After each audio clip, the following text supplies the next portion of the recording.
Welcome! In front of me I have Xiaomi Watch 2 and I'm gonna show you how to uninstall applications on this device. We can uninstall applications on this device in two ways. The first way is to do it through the app menu. So basically we can wake up the screen on our watch by pressing the upper button, then press it again to open the app menu. Here you can scroll through the list of icons, find the icon of the app you want to remove, and once you find it you can press and hold on the icon. You will see the pop-up with the name of the application and the bin icon next to it, and you can tap on the bin icon and then tap on the check mark to uninstall the application.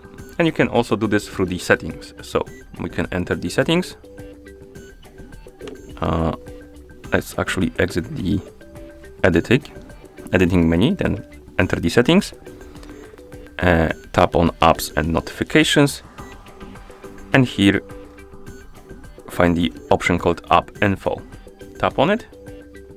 As you can see, we have the list of applications installed on our watch. And you can tap on the app, tap on uninstall, and then tap on the check mark to remove it. And once you're done, you can press the upper button to go back to watch face. And that's how you uninstall applications on this watch. Thank you for watching. If you found this video helpful, please consider subscribing to our channel and leaving a like on the video.